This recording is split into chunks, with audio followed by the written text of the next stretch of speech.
समय समय पर ज्योग्राफी में कई अप्रोचेस हमें देखने को मिली। उनमें से कल हमने एक अप्रोच को किया था कोरोलॉजिकल साइंस। आज हम सिस्टम एनालिसिस की बात करेंगे और हम ये देखते हैं कि किस तरह परिमाणात्मक क्रांति के साथ में सिस्टम एनालिसिस की अप्रोच ज्योग्राफी में आती है, किस किस तरह से वो अप्रोच मैच्योर होती है, क्या मीनिंग है उसका, उन सब की बातें हम करेंगे। देखिए, आप बहुत अच्छी तरह जानते होंगे कि प्योर साइंसेस में हम बहुत तरह के सिस्टम्स का अध्ययन करते हैं और उन सिस्टम्स के अंदर इनपुट और आउटपुट मैकेनिज्म हमें देखने को मिलता है। बेसिकली हम इसमें ये देखते हैं कि एक एक्सपेरिमेंटल एनवायरनमेंट के अंदर किस तरह जो इनपुट स्टिमुली है, ठीक है, वो एक्सपेरिमेंट को किस तरह प्रभावित करती है। जनरली हम ये चीज़ देखते हैं। तो हम बेसिकली इन्वेस्टिगेशन करते हैं सिस्टम के बिहेवियर का कि एक्सटर्नल स्टिमुली जब हम उसमें इंट्रोड्यूस करें, कोई भी स्टिमुलाई यदि हम उसमें इंट्रोड्यूस करें तो फिर सिस्टम किस तरह से रिएक्ट करता है, उस चीज़ को हम देखते हैं विज्ञान के अंदर विशेष तौर पे। और उसी तरह की अप्रोच को परिमाणात्मक क्रांति के दौर में ज्योग्राफी में अपनाने की कोशिश की गई थी। ठीक है, हम जानते हैं कि जो वॉन बॉर्टलैंडफी है, 1968 में उन्होंने जनरल सिस्टम थ्योरी दी थी और इसको पायोनियरिंग वर्क माना जाता है सिस्टम एनालिसिस में। तंत्र विश्लेषण के अंदर हम इसको अग्रणी काम के रूप में देखते हैं। ये बेसिकली एक गणितीय उपागम है, ठीक है, जिसमें हम मॉडलिंग ऑफ सिस्टम की बात करते हैं कि किस तरह से सिस्टम जो है वो एक उसका एक मॉडल तैयार होता है। और इसमें हम लोग ट्राई करते हैं to investigate system behaviour in response to external stimuli. ठीक है, कोई भी एक सिस्टम है, कोई भी एक तंत्र है, उसके अंदर हमने किसी परिवर्तन को इंट्रोड्यूस किया, ठीक है, और हमने देखा कि उस परिवर्तन के प्रतिफल जो हैं वो सिस्टम के व्यवहार में किस तरह दिखाई दे रहे हैं, किस तरह वो आउटपुट को इम्पैक्ट डाल रहा है। क्योंकि सिस्टम अप्रोच जो है ना, वो पूरी इनपुट आउटपुट अप्रोच है। आपने बहुत सारी बार यदि अपने विज्ञान के साथियों को इवन 11th-12th में आपने लेबोरेटरी में काम करते हुए देखा होगा और वो कई तरह के सिस्टम अप्रोच पे काम करते हैं, कई तरह के ऐसे प्रयोग करते हैं जिसमें वो देखते हैं कि जब हम किसी एक चीज़ को बदलते हैं, जैसे मान लीजिए कि हमने किसी फिजिक्स के एक्सपेरिमेंट में जो धारा है उसका एम्पियर बदला, तो हम देखते हैं कि उसका किस किस तरह का इम्पैक्ट आता है ना। तो एक्सटर्नल स्टिमुलाई को समझिए आप कि कोई भी बाहरी परिवर्तन, ठीक है, जो सिस्टम में इंट्रोड्यूस किया जाए, ठीक है, और उसके कारण सिस्टम में किस तरह के परिवर्तन हमें देखने को मिले, उस पर जोर दिया जाता है। जैसे मान लीजिए कि आप स्टडी कर रहे हैं सपोज मॉइस्चर की, ठीक है, और मॉइस्चर से जो एनवायरमेंटल कंडीशन, जो क्लाइमेटिक कंडीशंस बनती है उनकी, तो आप क्या कर रहे हैं कि सिस्टम में मॉइस्चर लेवल को ऊपर नीचे देख के और फिर सिस्टम के रेस्पॉन्स को देखते हैं। टेम्परेचर लेवल को भी ऊपर नीचे देख के आप उसी तरह सिस्टम के रेस्पॉन्स को देख सकते हैं, ठीक है। तो इस तरह का ये मॉड्यूलर फ्रेम होता है और सारा का सारा जो सिस्टम एनालिसिस है वो निर्भर करता है इनपुट आउटपुट डायनामिक्स के ऊपर कि किस तरह से इनपुट में होने वाले चेंज आउटपुट के अंदर चेंज लेकर आते हैं, किस तरह से हम यदि इनपुट में बदलाव करें तो किस तरह आउटपुट बदलता है। देखिए, यह तंत्रों की मॉडलिंग की गणितीय विधि है, गणितीय उपागम है और कोई भी बाह्य उद्दीपन से प्रतिक्रिया में तंत्र व्यवहार की जांच इस पद्धति का विकास, नियंत्रण जांच इस पद्धति का मूल है। और इस पद्धति का विकास नियंत्रण अभियांत्रिकी मतलब कंट्रोल इंजीनियरिंग की तकनीकों के उपयोग से हुआ है, ठीक है। कंट्रोल इंजीनियरिंग में हम क्या करते हैं, बहुत तरह के सिस्टम्स डेवलप करते हैं और हम देखते हैं कि किसी सिस्टम के अंदर हम यदि बदलाव लाते हैं तो फिर वो सिस्टम कैसे व्यवहार करता है। मैं आपको एक एग्जांपल देता हूँ। जैसे मान लीजिए कि एक सिविल इंजीनियरिंग का एक मॉडल है, मान लीजिए ब्रिज का, तो उसके अंदर हम ये देखें कि हमें हमें किस गेज के सरिये होते हैं वो कहाँ लगाने हैं, ठीक है। तो आप क्या करते हो कि एक मॉडल बनाते हो और उस मॉडल के अंदर क्या करते हो कि उन उन वो जो आपको जो आयरन रोड्स लगानी है उनकी आप साइज अलग अलग लेकर और पूरे सिस्टम के डायनामिक्स को समझने की कोशिश करते हो, ठीक है। तो इस तरह ये बहुत कॉमन है कंट्रोल इंजीनियरिंग की जो परिपाटी है उसके अंदर, ठीक है। इसी तर्ज पर ज्योग्राफी में भी इस तरह के तंत्र बनाने की और उनको अपनाने की कोशिश की गई है। अपने सरलतम रूप में तंत्र विश्लेषण से संबंधित मॉडल में एक इनपुट होता है, जैसे यहाँ पर x1 है, एक आउटपुट होता है जैसे यहाँ पर yi+n है, तथा एक परिवर्तन चर होता है, ट्रांसफर फंक्शन होता है जो यहाँ s के रूप में दिखाया जाता है, जो इन दोनों को जोड़ता है, अर्थात जो एक के बदलने से दूसरे में होने वाले परिवर्तनों को संबंधित करके देखता है। और इस तंत्र में इनपुट आउटपुट के सतत अथवा खंडित समय मापनियों पर घटित होने के आधार पर इनमें अंतर किया जाता है। अब सतत और खंडित का मतलब समझिए क्या है, यहाँ कंटिन्यूअस और डिस्क्रीट का मतलब क्या है कि जब आपका इनपुट जो इंट्रोडक्शन है ना, जो एक एक्सटर्नल स्टिमुलाई के रूप में, एक बाह्य उद्दीपन के रूप में आप तंत्र में कोई एक्सटर्नल स्टिमुलाई को इंट्रोड्यूस कर रहे हो, यदि वो सतत प्रकृति की है और परिवर्तन भी सतत प्रकृति का है, तो हम उसको कहते हैं सतत समय मापनियों पर आधारित तंत्र।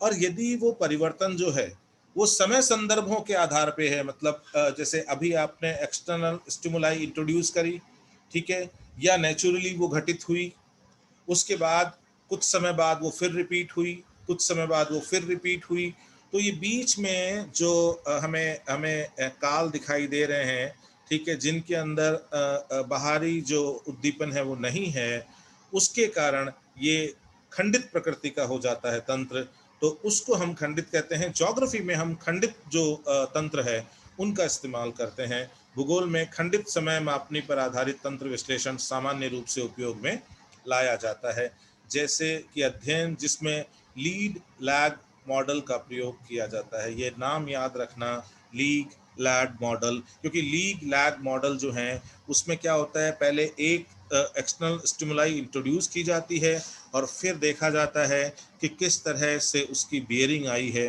किस तरह से सिस्टम अपना बिहेवियर चेंज करता है। तंत्र विश्लेषण में विभिन्न मॉडलों का उपयोग तंत्रों के व्यवहार के अध्ययन हेतु किया जा सकता है, तथा इससे इन तंत्रों, जितने भी तंत्र हम बनाते हैं, ठीक है, उनके वातावरण पर प्रभाव को का अध्ययन हम लोग करते हैं, ठीक है। उसी तरह से हमने ज्योग्राफी में इसको अपनाया है। 1960 और 70 के दशक में तंत्र के विचार एवं इसकी उपयोगिता के संबंध में भूगोलविदों में आकर्षण मूलतः जनरल सिस्टम थ्योरी के बाद आया, जिसको 1968 में वॉन बर्तानफी ने दिया था, ठीक है। तो यहाँ से इंट्रोडक्शन होता है क्वांटिटेटिव रिवोल्यूशन के दौर में भूगोल में तंत्र विश्लेषण का। जनरल सिस्टम थ्योरी के अंतर्गत वॉन बताते हैं कि विभिन्न तंत्रों जो कि ऊपरी तौर पर एक जैसे प्रतीत होते हैं के बारे में सामान्य तथ्यों को स्थापित किया जाता है, ठीक है। अब ये जो ऊपरी तौर पे एक जैसे दिखाई देते हैं, इनके अंदर बहुत सारे उपतंत्र काम करते हैं, सब सिस्टम काम करते हैं, और वो सब सिस्टम जो है जब वो अलग अलग तरह से काम करते हैं तो तंत्र का जो एक मिला जुला व्यवहार है वो हमें भिन्न प्रकार का दिखाई देता है। इस आधार पे हम एक तंत्र को दूसरे तंत्र से भिन्न करते हैं, हालांकि ऊपरी तौर पर शायद हमें वो भिन्नता नज़र ना आए। इसी प्रकार के कार्य हम ये देखते हैं ज्योग्राफी में वॉल्डनबर्ग और बैरी ने भी दिए हैं, ठीक है। तो ये एक बहुत जनरल इंट्रोडक्शन था सिस्टम एनालिसिस का, किस तरह से ये गणितीय उपागम, ये मैथमेटिकल अप्रोच ज्योग्राफी के अंदर आई, अपनाई गई, और किस तरह से इस अप्रोच में हम ये देखते हैं कि किसी भी तंत्र के अंदर यदि आप कोई एक्सटर्नल स्टिमुलाई इंट्रोड्यूस करते हो, बाह्य उद्दीपक कोई इंट्रोड्यूस करते हो, तो तंत्र का व्यवहार कैसे बदलता है, उसी का विश्लेषण जब हम करते हैं तो वो उपागम तंत्र विश्लेषण कहलाता है। मूलतः ये जो कंट्रोल इंजीनियरिंग है उसके अंतर्गत बहुत ज़्यादा व्यापक स्तर पे अपनाया गया था, लेकिन बाद में 1960 और 1970 के दशक में भूगोल में भी इसको काफ़ी अपनाया गया और जनरल सिस्टम थ्योरी के आने के साथ में भूगोल में ये उपागम काफ़ी मजबूत हुआ। अब देखिए, हम देखते हैं कि इस ये जो सिस्टम एनालिसिस है, हम इसके उद्देश्यों की बात करते हैं, ठीक है। और यहाँ से धीरे धीरे हमारी क्लैरिटी डेवलप होगी कि सिस्टम एनालिसिस जो है उसको हम ज्योग्राफी में किस रूप में अपनाते हैं। हम ये भी देखेंगे कि हम जब रीजनल प्लानिंग की स्ट्रेटजी को अपनाते हैं उसमें भी हम सिस्टम एनालिसिस अप्रोच को महत्व देते हैं और कहीं ना कहीं हम उसकी एप्लीकेशन को वहाँ पर देखने की कोशिश करते हैं। तो देखिए, system analysis helps in identifying the conflicting objectives between और within the sub systems. हम ये देखते हैं कि बहुत सारे तंत्र अभी अभी हमने देखा जो ऊपरी तौर पर लगभग लगभग एक जैसे दिखाई देते हैं, लेकिन वास्तविकता ये है कि वो तंत्र जो हैं वो एक जैसे होते नहीं हैं। उन तंत्रों के अंदर बहुत सारे उपतंत्र काम करते हैं, ठीक है। जैसे आप मान लीजिए कि मानव का जो शरीर है तो उसको आप पूरा का पूरा एक सिस्टम के रूप में लेते हो, तो हमारे शरीर के अंदर बहुत सारे ऑर्गेनल सिस्टम्स काम करते हैं, ठीक है। तो बहुत सारे सब सिस्टम्स हमारे शरीर में काम करते हैं और मोटे तौर पे जब हम इसको देखते हैं तो फिर ये एक हमें इंटीग्रेटेड रूप के अंदर एक बड़ा सिस्टम दिखाई देता है। ठीक उसी तरह हम जब सिस्टम अप्रोच में किसी भी सिस्टम का अध्ययन करते हैं, किसी भी तंत्र का विश्लेषण करते हैं, तो ये आवश्यक हो जाता है कि हम उस तंत्र के अंदर काम करने वाले बहुत सारे जो उपतंत्र हैं उनको हम आइडेंटिफाई करें। हम उनके अंदर जो विरोधाभास है, जो कॉन्फ्लिक्टिंग इंटरेस्ट की बात आती है, उसको हम आइडेंटिफाई करें, क्योंकि बहुत सारे जो सब सिस्टम्स काम करते हैं उनके ऑब्जेक्टिव्स अलग अलग हो सकते हैं, ठीक है। तो हम देखते हैं कि सब सिस्टम्स के बीच ये विरोधाभास कैसा है और विद इन द सिस्टम, है ना, जो सब सिस्टम को हम यदि एक सिस्टम के रूप में लें तो विद इन द सब सिस्टम ये किस तरह के बदलाव उसके अंदर पाए जाते हैं। तो system analysis helps in identifying the conflicting objective, है ना। कॉन्फ्लिक्टिंग ऑब्जेक्टिव मतलब जो दो उद्देश्य जो एक दूसरे से विरोधाभास दिखाते हैं, between and with in the सब सिस्टम, अर्थात उपतंत्रों के बीच तथा उपतंत्र के भीतर हम उनका अध्ययन करने की कोशिश करते हैं।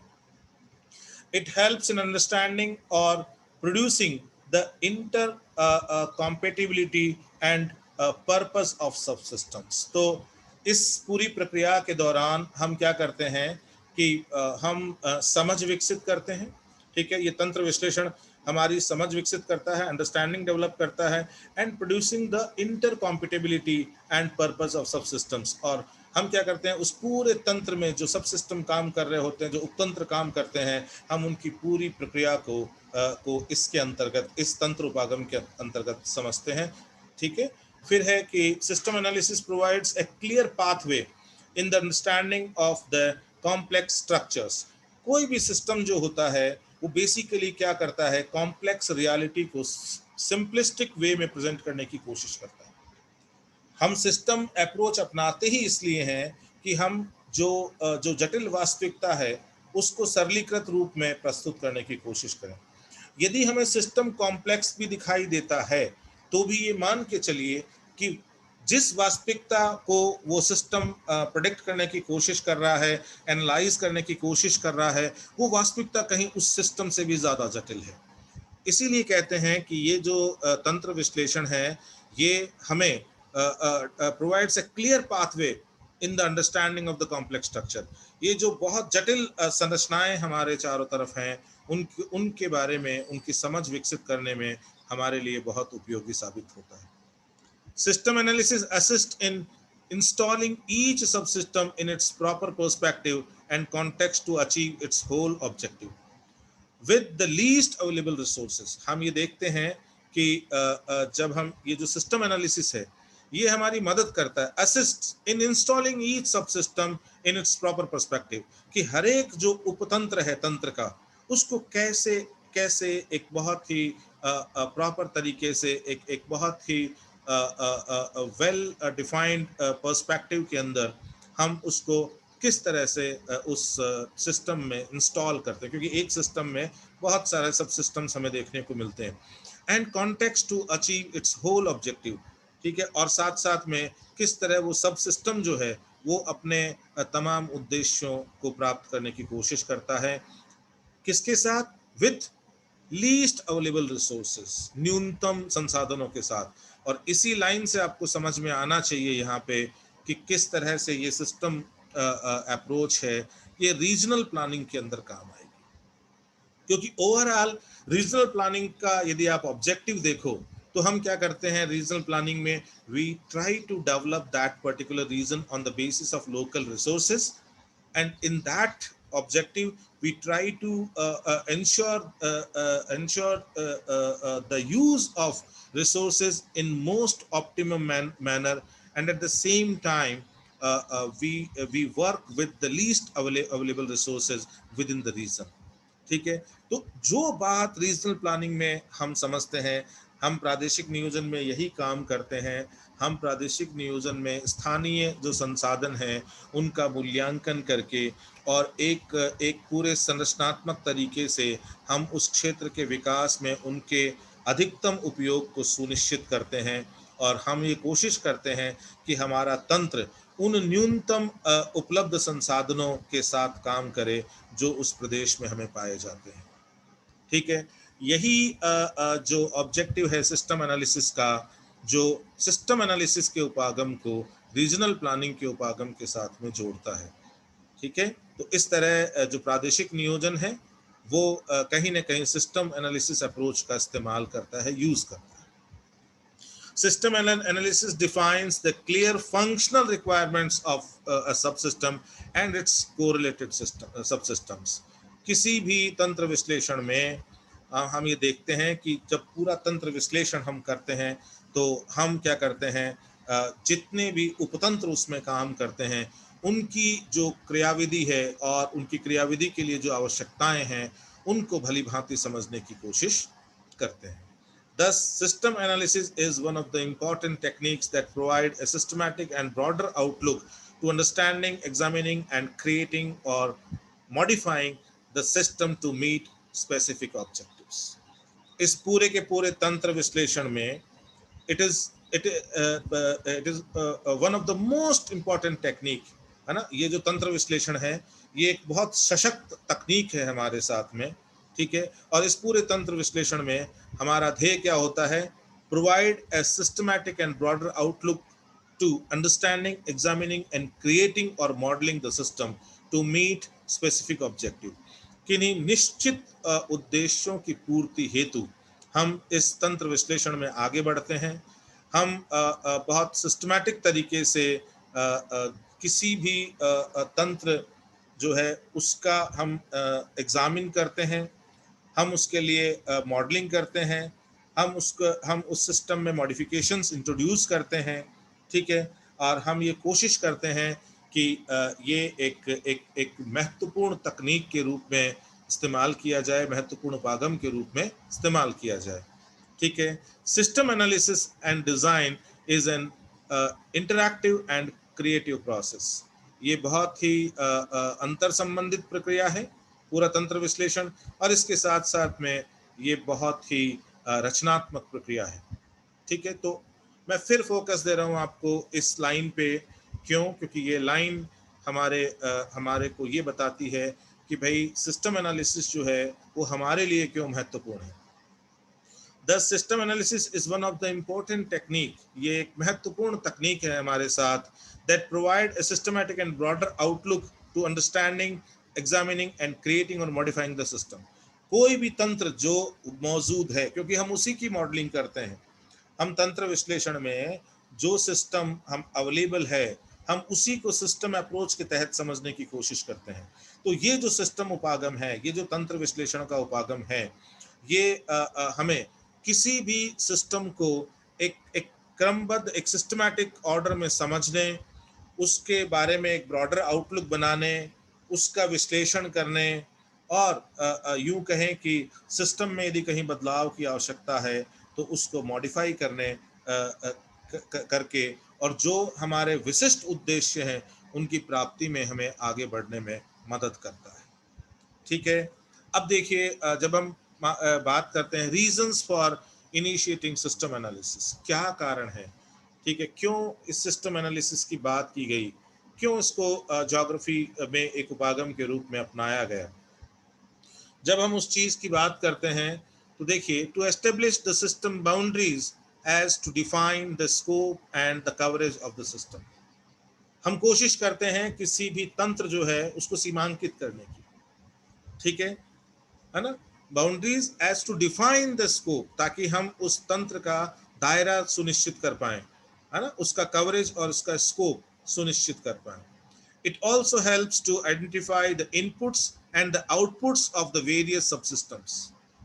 इस तंत्र विश्लेषण से हमें बहुत सारे जो उपतंत्र काम करते हैं एक तंत्र में, उसमें इनपुट और आउटपुट मैकेनिज्म कैसी है उसकी पहचान में भी हमें ये तंत्र उपागम मदद करता है। कवरिंग द एंटायर सिस्टम, ये पूरे के पूरे तंत्र को कवर करता है, क्योंकि अलग अलग उपतंत्रों से मिलकर वो तंत्र बना है और हर एक उपतंत्र के की जो इनपुट्स और आउटपुट्स की पहचान जो है वो हमारा ध्येय होता है, और जो जो तंत्र विश्लेषण है वो हमारी उसमें मदद करता है। And the people involve in the system, और उसके साथ साथ में जो लोग उस तंत्र में शामिल है उनकी पहचान करने में। तो देखिए किस तरह से ये जो पहला रीजन है, पहला कारण है कि हम सिस्टम एनालिसिस क्यों अपनाएं, उसके अंदर एक जो चीज़ नई आई है, जो पहले हमने बातें की थी कि ये बहुत सारे सब सिस्टम्स होते हैं, उन सब सिस्टम्स को समझते हैं हम इसमें, और फिर हम पूरे सिस्टम का हॉलिस्टिक पर्सपेक्टिव बनाते हैं, है ना, एक उसका ब्रॉडर सेंस डेवलप करते हैं। ठीक है, और यहाँ एक जो नई चीज़ हमारे सामने आई है जिसको हमें ध्यान देने की ज़रूरत है, और वो ये है कि here we are talking about people involve in the system. हम लोगों की बात कर रहे हैं जो सिस्टम में, जो तंत्र में शामिल हैं। और यहीं से आप समझ सकते हैं कि किस तरह से ये जो मैथमेटिकल अप्रोच का एक उपागम है, ठीक है, उसकी क्या प्रासंगिकता हो सकती है भूगोल जैसे विषय में, जहाँ पर मानव अध्ययन में कहीं ना कहीं केंद्र में दिखाई देता है। To conclude whether the system is the closed type or an open, and deterministic or probabilistic. जब हम सिस्टम एनालिसिस की बात करते हैं तो ये भी बात आती है कि इस तंत्र विश्लेषण से हम इस बात को समझते हैं कि जिस तंत्र की हम बात कर रहे हैं वो खुला तंत्र है या बंद तंत्र है। ठीक है, वो रिजिड डिटर्मिनिस्टिक है या वो प्रोबेबिलिस्टिक है। To define the system objectives, हम तंत्र विश्लेषण के अंदर जो तंत्र है उसके उद्देश्यों को भी परिभाषित करते हैं। ठीक है, and to seek the acceptance of people to a new development, और इसके साथ साथ तंत्र विश्लेषण में हम ये भी देखते हैं कि नए विकास के प्रति जो लोग जो इस तंत्र का हिस्सा हैं उनकी स्वीकारोक्ति कैसी है, and provide a sense of participation to the people. और तंत्र विश्लेषण के थ्रू हम इस बात का इशारा प्राप्त करते हैं कि यहाँ पर जो प्रतिभागी हैं, जो लोग हैं, ठीक है, जो इस सिस्टम का हिस्सा हैं, उनको किस तरह से प्रतिभागिता सुनिश्चित की जा सकती है, और उसी के कारण जो लोग इस तंत्र से जुड़े होते हैं उनमें एक सेंस ऑफ पार्टिसिपेशन जो है, अर्थात प्रतिभाग का जो एक सेंस है वो उनके अंदर डेवलप होता है। अब देखिए, to understand the importance as well as the utility of system, ये भी एक कारण है कि हम तंत्र उपागम को अपनाते हैं, क्योंकि तंत्र उपागम की वजह से हम क्या करते हैं कि किसी भी तंत्र जो है उसकी उपयोगिता जो है वो उसको सुनिश्चित करते हैं, उसकी बात करते हैं, उसके महत्व को समझने की कोशिश करते हैं। To understand the existing role of systems and its interface with other subsystems, हम इस बात का भी जिक्र करते हैं कि वर्तमान में ये तंत्र किस प्रकार का व्यवहार दर्शा रहा है, और इसमें जो उपतंत्र पाए जाते हैं वो आपस में कैसे व्यवस्थित हैं। The analysis of the system helps to establish the feasibility from different angles. इसके साथ साथ इस तंत्र उपागम के विश्लेषण में हम लोग क्या करते हैं कि हम ये गेज करने की कोशिश करते हैं अलग अलग एंगल से, अलग अलग दृष्टिकोणों से कि ये जो तंत्र है, ठीक है, जिसकी हम बात कर रहे हैं वो फिजिबिलिटी के पैरामीटर पे कैसा है, अर्थात यूं कहें कि वो कितना प्रासंगिक है, कितना उपादेय है। ठीक है, the system should satisfy the technical, economic and operational feasibility. कोई भी तंत्र है, यदि हम उसको हमारे विश्लेषण में लेते हैं तो हमें इस बात को सुनिश्चित करने की कोशिश करनी होती है कि वो जो तंत्र है वो हमारे लिए तकनीकी, आर्थिक और अन्य जो प्रायोगिक उपादेयता के क्षेत्र हैं उनको सुनिश्चित करें, है ना। अब फिर आती है द सिस्टम एनालिसिस और the analysis of a system helps in defining the resource requirements. जब हम सिस्टम एनालिसिस को या यूं कहें तंत्र विश्लेषण में किसी तंत्र को बहुत अच्छे से समझते हैं तो हम इनपुट आउटपुट मैकेनिज्म को बहुत बढ़िया से समझने लगते हैं। जब हम इनपुट आउटपुट मैकेनिज्म को समझते हैं तो इनपुट जो होते हैं उनको सुनिश्चित करने के लिए हमें रिसोर्सेज की ज़रूरत पड़ती है। तो हमें एक मोटा आइडिया लगता है कि हमें कितने संसाधनों की आवश्यकता है। ठीक है, आप इस पॉइंट से भी समझ रहे होंगे कि रीजनल ज्योग्राफी में सिस्टम की प्रासंगिकता क्या हो सकती है और जो ये जो तंत्र विश्लेषण है इसकी उपयोगिता क्या हो सकती है। जब हम रीजनल प्लानिंग की बात करते हैं, हमें अच्छी तरह से पता है कि रीजनल प्लानिंग जो है उसके तहत हम क्या करते हैं कि हमारे जो भूसतह है उसके किसी एक निश्चित सेगमेंट ऑफ को लेते हैं, अर्थात उसके किसी एक निश्चित क्षेत्र को लेते हैं और हम उसके लिए आर्थिक निर्णयों की ओर आगे बढ़ते हैं। ठीक है, पर ये बात तो बहुत सरलता में करी है मैंने। Planning for the efficient placement of land use activities, infrastructure and growth across A significantly larger area in light of available resource base. हम नियोजन की पद्धति के अंदर क्या करते हैं, हम इस बात की कोशिश करते हैं कि किस तरह से हम किसी क्षेत्र के भूमि उपयोग की जो क्रियाएं हैं उनको हम इफिशिएंट बना सकें। हम वहाँ पर जो संरचनात्मक और जो वृद्धि संबंधी पक्ष हैं किसी क्षेत्र से जुड़े हुए, उनको हम वहाँ पर उपलब्ध संसाधनों की उपलब्धता के आधार पर समझने की कोशिश करते हैं। तो बेसिकली जब हम बात करते हैं नियोजन की तो हम बात करते हैं किसी स्थान जो जिसको हम किसी न किसी पैरामीटर के आधार पर चुनते हैं, जिसको हम एक प्लानिंग रीजन के रूप में लेते हैं। तो हम क्या करते हैं ज्योग्राफी में प्लानिंग जो करते हैं उससे हमारा सरोकार ये होता है कि हम वहाँ की लैंड यूज एक्टिविटी को इस तरह से डायरेक्ट करें कि वहाँ पर उपलब्ध संसाधनों को संज्ञान में रखते हुए और उनके उपयोग के आधार पर हम उस क्षेत्र की में संरचनात्मक और वृद्धि संबंधी जो हमारे लक्ष्य हैं उनको सुनिश्चित करने की ओर आगे बढ़ सकें। ये हमारा प्लानिंग का मूल उद्देश्य होता है किसी भी क्षेत्र के नियोजन का। Generally there is a multi jurisdictional geographical area. जब हम प्लानिंग की बात करते हैं या हम यूं कहें कि हम जब प्लानिंग रीजन की बात करते हैं, ठीक है, नियोजन प्रदेश की बात करते हैं, तो ये बहुत सामान्य है कि ये प्रदेश जो है वो ज़रूरी नहीं कि किसी एक जिले या किसी एक राज्य के अधीन हो सकता है कि वो एक से अधिक राज्यों में फैला हो। कई बार हम पूरे के पूरे देश को भी एक प्लानिंग रीजन के रूप में देखते हैं मैक्रो प्लानिंग में। ठीक है, तो हम ये देखते हैं कि जो प्लानिंग रीजन होता है वो सामान्यतः मल्टी जुरिडिक्शनल होता है, अर्थात वहाँ पर अलग अलग प्रकार अलग अलग क्षेत्रों में हमें अलग अलग एडमिनिस्ट्रेटिव कंट्रोल्स देखने को मिलते हैं। An area with common economic, environmental and other conditions. हम जिस एरिया पे हम नियोजन की बात करते हैं, जिस पर हम आर्थिक निर्णयों के संपादन की बात करते हैं, जनरली हम देखते हैं कि उस क्षेत्र में जो इकोनॉमिक इंटरेस्ट्स हैं वो लगभग लगभग एक जैसे हैं, एनवायरमेंटल कंसर्न्स हैं वो लगभग लगभग एक जैसे हैं, और दूसरी भी कई बातों में हमें वहाँ पर समानताएं दिखाई देती हैं। अब देखिए, प्लानिंग रीजन की जब हम बात करते हैं एप्लीकेशन ग्राउंड के आधार पे, तो हम ये देखते हैं कि हमारा क्या तात्पर्य है।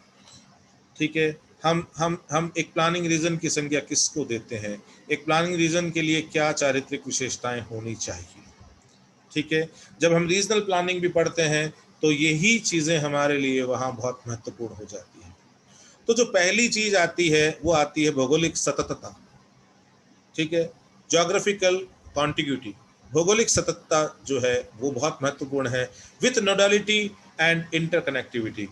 भौगोलिक सततता के साथ साथ में प्रदेश में कहीं न कहीं नोड की उपस्थिति, स्ट्रॉन्ग नोड होनी चाहिए, है ना, और उसके साथ साथ और बहुत सारी जो हायरार्किकल नोड्स वहाँ होती है, और उसके साथ साथ हम देखते हैं कि ये जो नोड्स हैं ये आपस में वेल कनेक्टेड होती है। हम जब नोडालिटी की बात करते हैं, हम जब केंद्रीयता की बात करते हैं, तो हमारा तात्पर्य ये होता है कि उस प्रदेश के अंदर एक केंद्रीय स्थिति, एक नोड ऐसी है जहाँ से चारों तरफ जो लाइंस ऑफ कनेक्टिविटी निकलती हैं वो पूरे के पूरे प्रदेश को बांधती है। इस गुण को कहते हैं नोडालिटी। ये गुण फंक्शनल रीजंस का भी गुण है, कार्योपलक्षी जो प्रदेश हैं उनका भी ये गुण है। और ये गुण क्योंकि रीजनल प्लानिंग में जो प्लानिंग रीजन होता है वो बेसिकली एक फंक्शनल रीजन होता है। ठीक है, तो प्लानिंग रीजन के लिए भी ये एक महत्वपूर्ण चारित्रिक विशेषता है। फिर हम बात करते हैं सोशियो कल्चरल होमोजेनिटी की, सामाजिक सांस्कृतिक एक रूपता की। सामाजिक सांस्कृतिक एक रूपता से हमारा मतलब ये है कि उस प्रदेश में व्यापक स्तर पर हमें किसी प्रकार के सोशियो कल्चरल क्लैशेस दिखाई नहीं देने चाहिए, क्योंकि यदि वहाँ का समाज सोशल और कल्चरल लाइंस के ऊपर सेग्रीगेटेड है, तो फिर हम यदि कोई भी प्लानिंग बनाते हैं तो फिर वहाँ एक सेक्शन उसके फोर में खड़ा होगा और दूसरा सेक्शन उसके अगेंस्ट खड़ा हो जाएगा। तो इससे हमारे जो उद्देश्य हैं, मूल उद्देश्य हैं नियोजन के पीछे, जो अंतर्निहित उद्देश्य हैं, उनकी पूर्ति नहीं हो पाती है। इसलिए हमें ये कोशिश करनी चाहिए कि हमारा जो प्लानिंग रीजन है उसमें हमें ब्रॉडर सेंस में सोशल और कल्चरल होमोजेनिटी देखने को मिलनी चाहिए। इसके बाद में आता है इकोनॉमिक बेस। किसी रीजनल प्लानिंग का ये मूल आधार है। रीजनल प्लानिंग का मतलब ये नहीं है कि किसी प्रदेश का इस तरह नियोजन किया जाए कि वो प्रदेश सदैव असिस्टेंस, है ना, के ऊपर टिका हो, सदैव वो बाहरी सहायता के ऊपर टिका हो। ये कभी भी नहीं होता, और ये कभी भी रीजनल प्लानिंग जो है इस आधार पे नहीं की जाती।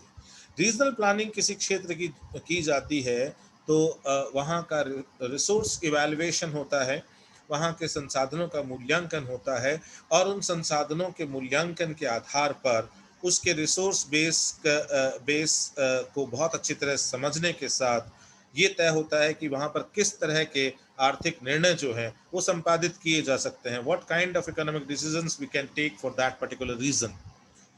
अगली बात आती है पॉपुलेशन एंड पीपल्स पार्टिसिपेशन। ऐसा कोई प्लानिंग रीजन हो ही नहीं सकता जहाँ जनसंख्या ना हो, तो वहाँ एक निश्चित जनसंख्या होनी चाहिए।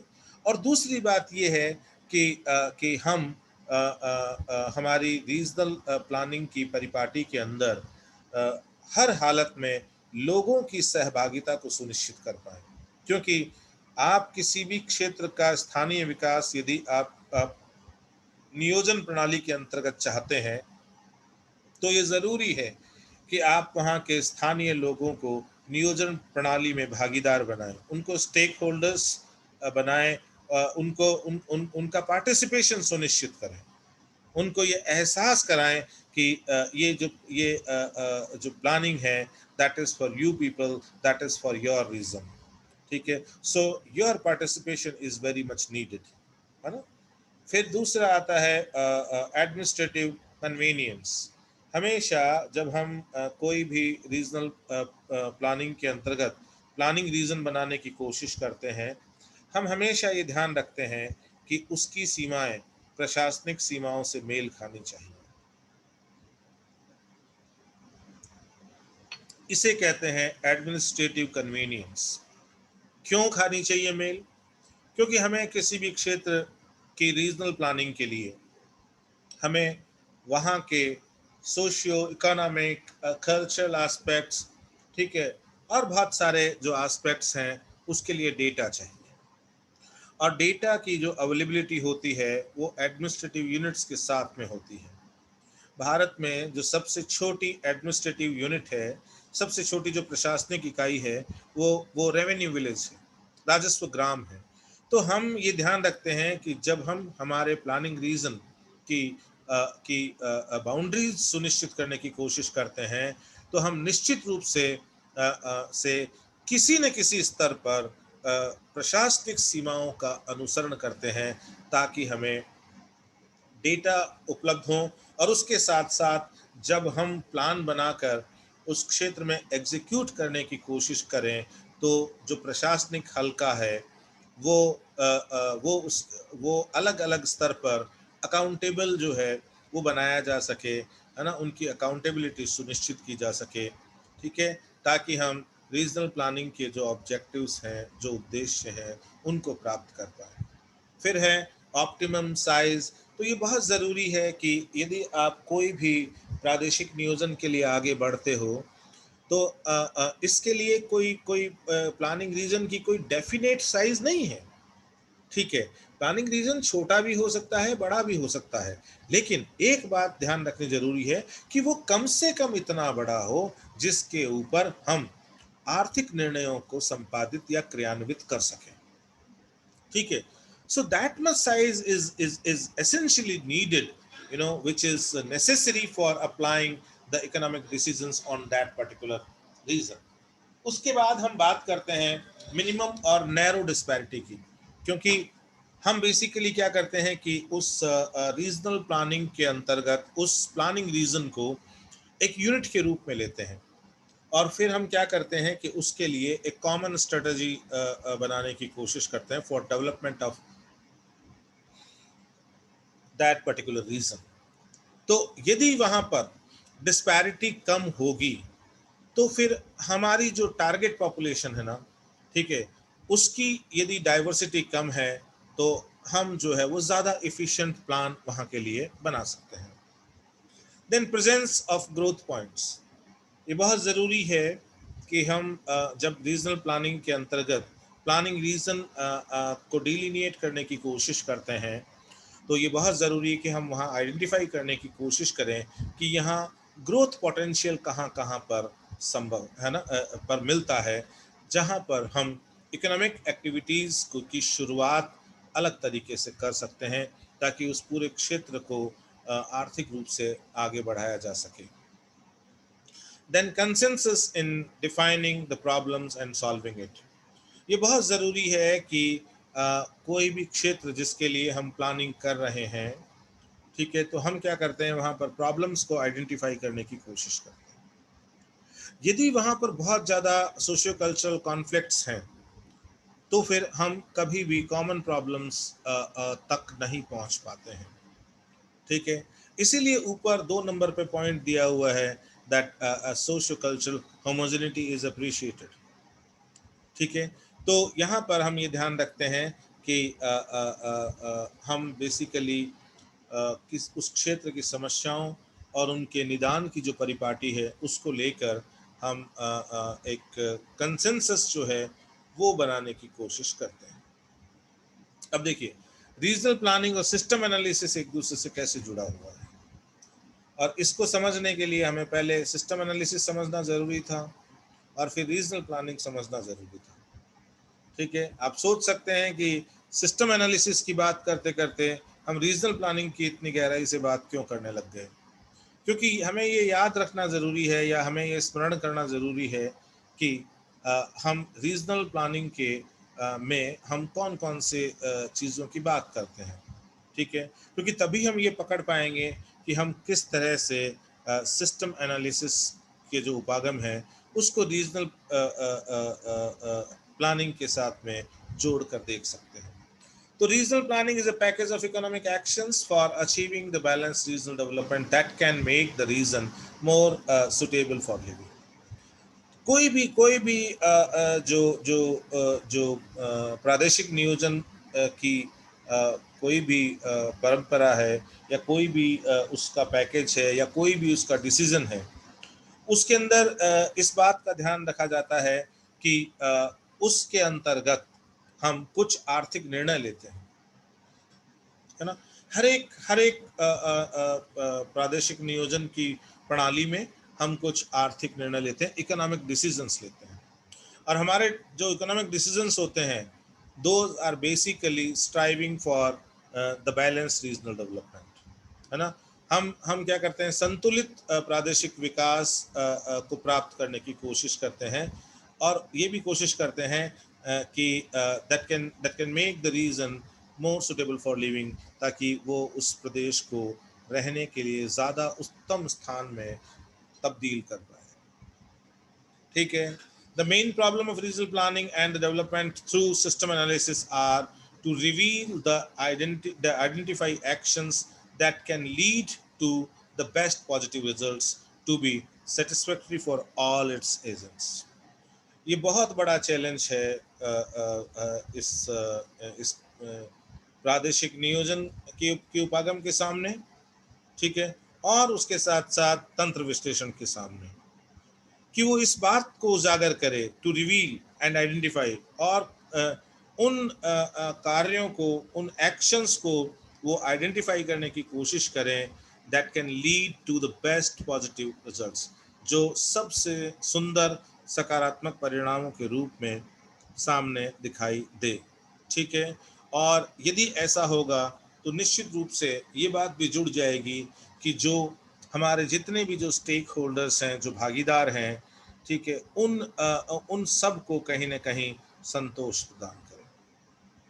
ठीक है, सो द कंपोजिशन प्रिंसिपल यहाँ काम करता है, is the basis for solving such problems. It assumes coordination of various interest. तो हम कॉम्बिनेशन प्रिंसिपल के अंदर क्या करते हैं, जो जो बहुत तरह के जो इंटरेस्ट है कम्युनिटी के, ठीक है, हम क्या करते हैं कि coordination of various interest and combination of notions of the various stakeholders for a policy perspective.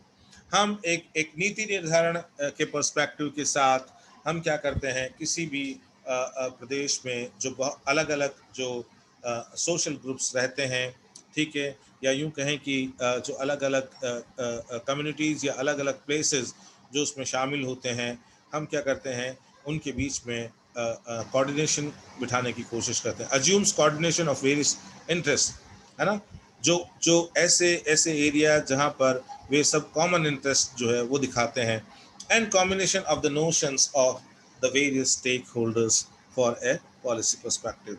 और हम डेफिनेटली जो स्टेक होल्डर्स हैं उनके जो नोशन है, हम उसको भी एकीकृत रूप में लेने की कोशिश करते हैं।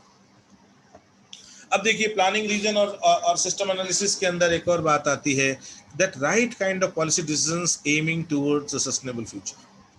हमारा ये ध्येय होता है कि हम सिस्टम एनालिसिस जो उपागम है, अर्थात जो स्थानिक विश्लेषण का उपागम है, उसका इस्तेमाल करके हम सही तरीके की नीति जो है उसको बनाएं, जो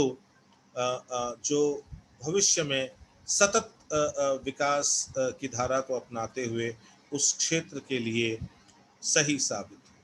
ठीक है, so the right kinds of policy decisions aiming towards sustainable futures are essential in achieving the competitive advantage of a region। ठीक है, किसी भी प्रदेश में जो प्रतिस्पर्धा की दृष्टि से जो कुछ एडवांटेजेस होती है उसके पास में, तो ये बहुत ज़रूरी है कि उन एडवांटेजेस को संज्ञान में लेते हुए, ठीक है ना, हम उस क्षेत्र के सस्टेनेबल फ्यूचर की मैकेनिज्म प्रस्तुत कर पाएँ, है ना। तो ये जो right kind of policy decision की बात की गई है, ठीक है, ये तभी संभव है when we have deeper knowledge about the regional characteristics and the systems and subsystems operating in that particular region. The strategic choices are especially important because of the often very scarce resources in the region. सामान्यतः हम ये देखते हैं कि किसी भी प्रदेश में संसाधनों की कमी पाई जाती है। इस बात को संज्ञान में रखकर हम क्या करते हैं, कुछ विशिष्ट प्रकार के डिसीजंस लेते हैं। अर्थात हम ये कह सकते हैं कि स्ट्रेटेजिक चॉइसेस जो है वो हमारे लिए महत्वपूर्ण हो जाती है। ठीक है। The evolutionary economic theory has indicated that the great difference of the development parts of the regions is seemingly similar circumstances, which manifests the unique character of each region and the need of understanding the importance of path dependency in regional development. ये जो statement है हम उसको break करके देखते हैं। देखिए, ये जो इवोल्यूशनरी इकोनॉमिक थियरी है, जिसके साथ साथ हमारे ज्योग्राफी में भी बहुत सारे कंट्रीब्यूटर्स का कंट्रीब्यूशन आता है रीजनल प्लानिंग के अंदर। ठीक है। हैज इंडिकेटेड, ये दर्शाती है the great difference of development paths of the regions in seemingly similar circumstances. जो एक जैसी दिखने वाली जो दशाएं हैं उनके अंदर भी हम ये देखते हैं कि अलग अलग जो प्रदेश हैं उनके विकास के लिए अलग अलग प्रकार की स्ट्रेटजी और अलग अलग प्रकार के मार्ग जो हैं वो ज़्यादा महत्वपूर्ण होते हैं, which manifest the unique character of each region, जो कि किसी भी प्रदेश के जो विशिष्ट गुण होते हैं उनमें मैनिफेस्ट होती है, उनमें परिलक्षित होती है। And the need of understanding the importance of path dependency in regional planning. और किसी भी प्रादेशिक नियोजन की परिपाटी में ये बहुत ज़रूरी है कि हम लोग जो हैं वो वहाँ की जो एक निश्चित परिपाटी है विकास की, उसके महत्व को समझने की कोशिश करें, ताकि हम रीजनल अवेलेबल रिसोर्सेज के आधार पे उस क्षेत्र को सस्टेनेबल डेवलपमेंट की धारा से जोड़ सकें। सिस्टम एनालिसिस के टूल्स जो है उनकी बात करते हैं, तो system analysis tools are important to understand strength and weaknesses of a region. हम तंत्र विश्लेषण के जो औजार हैं, जो इससे जुड़े हुए जो पक्ष हैं, उनकी सहायता से हम किसी भी प्रदेश की जो स्ट्रेंथ है ना, अर्थात उसकी कहाँ उसकी मजबूती है और उसकी कमजोरियां हैं, उनका अध्ययन कर सकते हैं, उसको समझ सकते हैं। फिर तंत्र विश्लेषण के द्वारा ही हम, है ना, ये जो तंत्र विश्लेषण के टूल्स हैं इनको अपना कर ही हम क्या करते हैं, to understand the course and direction of action. हम क्या करते हैं, इस बात को सुनिश्चित करते हैं कि क्षेत्र के विकास के लिए हमें किस तरह से काम करना होगा। ठीक है, हमारी कार्यशैली क्या होगी, हमारा कोर्स ऑफ एक्शन क्या होगा, to decide input output mechanism. System analysis से हमें ये पता लगता है कि किसी भी क्षेत्र के प्रादेशिक विकास के लिए, मैं इसको प्रादेशिक विकास से जोड़कर बताता हूँ, किसी भी क्षेत्र के प्रादेशिक विकास के लिए ये जो इनपुट आउटपुट मैकेनिज्म है वो कैसी है। ठीक है, कहाँ से हम उसके अंदर उद्दीपन पैदा कर सकते हैं। ठीक है, to make decisions for desired outcomes. हम सिस्टम उपागम के थ्रू एक और चीज़ हासिल करते हैं सिस्टम उपागम तकनीक के थ्रू, और वो ये है कि हम किन्हीं निश्चित परिणाम जो होते हैं उनके लिए निश्चित प्रकार के निर्णय ले सकते हैं। ठीक है, अब देखिए डिफरेंट सिस्टम एनालिसिस टूल्स जो उनकी बात करते हैं। रिक लियांडर जो हैं वो कहते हैं कि no matter the field of study, systems analysis involve, कोई ये कोई महत्व नहीं रखता कि आप किस क्षेत्र में अध्ययन करते हैं, है ना, आपका आपका आपका आपका फोकल जो सब्जेक्ट है वो क्या है। ठीक है, ये उससे परे बात कर रहा है, no matter the field of study. ठीक है, फील्ड जो जो जो आपके अध्ययन का जो कोर है ना, आपका जो फील्ड ऑफ स्टडी है वो इतना महत्व नहीं रखता। System analysis involves breaking a large complex project और product into small manageable parts. ये एक सिस्टम एनालिसिस में एक जो बहुत लार्ज कॉम्प्लेक्स होता है, एक बहुत बड़ा जटिल तंत्र होता है ना, जिसको हम यूँ कह सकते हैं कि वो जटिल प्रोजेक्ट हो सकता है, प्रोडक्ट हो सकता है। उसको वो क्या करता है, स्मॉल स्मॉल मैनेजेबल पार्ट्स में डिवाइड करके देखता है। So each may be design, studied और एनालाइज इन डिटेल मैनर, ताकि प्रत्येक को हम अलग अलग करके विस्तारित तरीके से हम उसको समझ सकें। ठीक है, फिर देखो, the tools and analyst uses have not changed much over the years। ठीक है, सिस्टम एनालिसिस के जो औजार हैं, जो हम जो सहायताएं लेते हैं सिस्टम एनालिसिस के लिए, उनमें कोई ज़्यादा परिवर्तन नहीं हुआ है। और ये भी ध्यान रखना है कि हमें इनके उपयोग के लिए कोई बहुत हाईफाई टेक्नोलॉजी की भी ज़रूरत नहीं होती है ना। अब फिजिबिलिटी स्टडी जो होती है, इसको बोलते हैं उपादेयता से संबंध, है ना। उपादेयता, जैसे मान लीजिए कि आप देखते हैं कि कोई आदमी जैसे ये माने कि भाई मुझे इस इलाके में बुक डिपो करना है ना, बुक डिपो खोलना है, तो वो क्या करता है, अपने स्तर पर फिजिबिलिटी स्टडी करता है कि ये मैं कहाँ खोलूँ तो फिर वो जो मेरी आर्थिक क्रिया है, ठीक है, वो एक सही डिसीजन हो और वो सतत रूप से चले। क्योंकि यदि आप एक इच्छित आय की दिशा में वहाँ नहीं बढ़ पाओगे, तो आप उस आर्थिक क्रिया को बहुत लंबे समय तक कंटिन्यू नहीं कर पाओगे। ठीक है, तो ये फिजिबिलिटी स्टडी बहुत इंपॉर्टेंट होती है, छोटे स्तर पर भी और बड़े स्तर पर भी। So often the first step involves determining whether the product और project is worth in time and effort. सबसे पहले तो आप ये देखो कि जो भी प्रोजेक्ट आपके हाथ में है, क्या उसकी प्रासंगिकता और उपादेयता आज है क्या। एक तो फिजिबिलिटी का पक्ष ये हो गया। दूसरा, a feasibility study is a document that describes the features and benefits of the product, है ना। ये क्या करता है कि जो भी उत्पाद है, उसके उसके चारित्रिक गुण और उसके लाभ जो हैं, उनको डिस्क्राइब करता है। Itemizes costs, resources and staffing. ठीक है, then describes the projects potential profits और वैल्यूज टू द ऑर्गेनाइजेशन और रीजन। क्योंकि मूलतः ये जो सिस्टम उपागम है, ये बेसिकली संगठनों पे, है ना, ऑर्गेनाइजेशंस पे लागू किया गया है, और बाद में उसको क्या है कि रीजन पे अप्लाई करके और उसको ज्योग्राफी में इंट्रोड्यूस किया जाता है, तंत्र विश्लेषण को। ठीक है, तो देखो, the feasibility study forces the analysis to turn a nebulous idea into a practical reality। Feasibility study इस बात को सुनिश्चित करती है कि जिस क्षेत्र के को हमने चुना है और जिस क्षेत्र का जिस परिपाटी के साथ हम विकास करना चाहते हैं, ये फिजिबिलिटी उसको स्टडी करके और इस बात को सुनिश्चित करती है कि क्या ये जो हमारा नवीन विचार है, उससे क्या ये जो क्षेत्र है, उसमें हम प्रैक्टिकल यूटिलिटी के साथ में काम कर सकते हैं क्या। ठीक है, कि वहां पर हमें देखने को मिलता है। अब हम बात करते हैं फिर से इनपुट आउटपुट एनालिसिस की, और यहाँ पर आके आपको रीजनल प्लानिंग और सिस्टम एनालिसिस के बीच में बहुत गहरा संयोग नजर आएगा। किस तरह से ये सिस्टम एनालिसिस की अप्रोच जो है, वो रीजनल प्लानिंग के अंदर अपनाई जाती है। देखो, लियोनथिफ 1951 के अंदर एक इनपुट आउटपुट मॉडल देता है।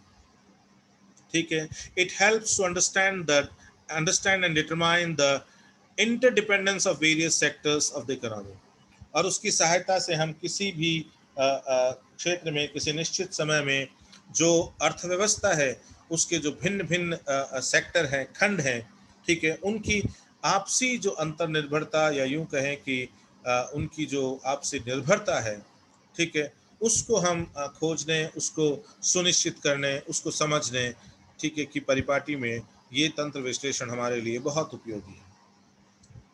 ठीक है, तो ये तंत्र विश्लेषण जो है ना, जो इनपुट आउटपुट मॉडल के प्रिंसिपल पे काम करता है, इससे हम क्या करते हैं कि किसी भी अर्थव्यवस्था में जो अलग अलग खंड पाए जाते हैं, उनकी पारस्परिक अंतर्निर्भरता जो है, उसको सुनिश्चित करते हैं और उसको समझते हैं।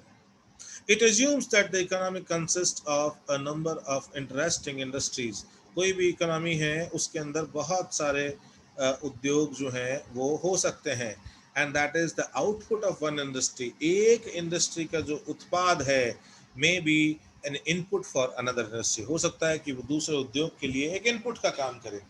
जैसे मान लीजिए कि गुड़गांव में कोई टायर फैक्ट्री है और उस टायर फैक्ट्री का आउटपुट जो है वो टायर है, और हो सकता है कि मारुति के लिए वो इनपुट है। ठीक है, तो इस तरह से किसी भी क्षेत्र में जब इनपुट आउटपुट एनालिसिस करते हैं तो हमें इकोनॉमिक जो एक्टिविटीज़ है उनकी इंटरडिपेंडेंस अर्थात उनकी अंतर्निर्भरता का भी ज्ञान होता है। इनपुट के अंदर जैसे हमने बात करी, something which is brought for the enterprise. ठीक है, कि कोई ऐसी चीज है जो जो उस एक पर्टिकुलर जो आर्थिक क्रिया संपादित करने वाला समूह है उसके लिए लाई जाती है। आउटपुट है something which is sold by it, है ना। और फिर हम देखते हैं आउटपुट में देखा जाता है कि भाई इसके द्वारा क्या हमें प्राप्त हुआ। फिर अगली बात है कि input that which is procured, है ना। तो इनपुट तो इस बात पे निर्भर करता है कि भाई क्या हमने खरीदा, ठीक है ना, विच इज प्रोक्योर्ड, हमने खरीदा क्या है। और आउटपुट इस बात का संज्ञान करता है कि विच इज प्रोड्यूस्ड, क्या उत्पादित किया गया है ना। ठीक है, क्योंकि इनपुट्स जब आप डालोगे किसी भी उद्योग में तो आउटपुट निश्चित रूप से आएगा। तीसरा है represents the expenditure of the firm, है ना। जो किसी भी फर्म का जो एक्सपेंडिचर है उसकी लागत है, ठीक है, उसको रिप्रेजेंट करता है ना। क्योंकि इनपुट्स हमेशा लागत में ही जुड़ते हैं, इनपुट हमेशा लागत में ही जुड़ते हैं। और आउटपुट जो है that is more concern with the receipt part of the firm, है ना। आउटपुट जो है उसका ज्यादा संबंध है फर्म के लिए जो आय होती है उससे। सम ऑफ इनपुट्स जो हैं उसको मिला के हम कहते हैं कि ये टोटल कॉस्ट है ना। जो किसी भी सिस्टम को हम देखते हैं तो उसमें जो हम इन्वेस्ट करते हैं उसका टोटल जो है उसको कहते हैं कि ये टोटल कॉस्ट है ना। और यहाँ पर इन तीनों को टोटल कॉस्ट बताया गया है जिनकी चर्चा हमने ऊपर की है इनपुट में। और जब हम आउटपुट में इस चीज को देखते हैं तो वो ये कहते हैं कि it is sum of output that is total revenue, है ना। कि ये इसका जो सरोकार है वो टोटल रेवेन्यू से है ना। इस तरह से हम ज्योग्राफी के अंदर सिस्टम एनालिसिस की अप्रोच को देखते हैं। कैसे ये सिस्टम एनालिसिस अप्रोच जो कि बेसिकली एक मैथमेटिकल अप्रोच है, वो किस तरह से हम ये देखते हैं कि सोशल साइंसेज में अप्लाई की जाती है। हम देखते हैं कि इसके अंदर इनपुट आउटपुट मैकेनिज्म का जो अध्ययन है वो बहुत महत्वपूर्ण है। और किस तरह से हम देखते हैं कि वॉन की जो जनरल सिस्टम थ्योरी आती है उसके साथ साथ ये जो उपागम है तंत्र विश्लेषण का उपागम, ये धीरे धीरे ज्योग्राफी में अपने पैर पसारने लगता है। और धीरे धीरे धीरे हम ये देखते हैं कि ये मैच्योर होता है। और विशेष तौर पे जो रीजनल प्लानिंग है, ठीक है, उसमें अलग अलग स्तर पर अध्ययन के लिए इस तंत्र उपागम जो है उसका सहारा लिया जाता है। और आज भी कुछ अध्ययन ऐसे होते हैं जिनका संबंध कहीं ना कहीं सिस्टम जो एनालिसिस है उसकी परिपाटी पर बेस्ड होता है, क्योंकि हम उनको उसी तर्ज पर समझते हैं और फिर उसी तर्ज पर हम उसके लिए आगे कार्य करते हैं। तो तंत्र विश्लेषण जो है वो एक मैकेनाइज्ड अप्रोच है ज्योग्राफी के अंदर, जो क्वांटिटेटिव रिवोल्यूशन के साथ भूगोल में आती है।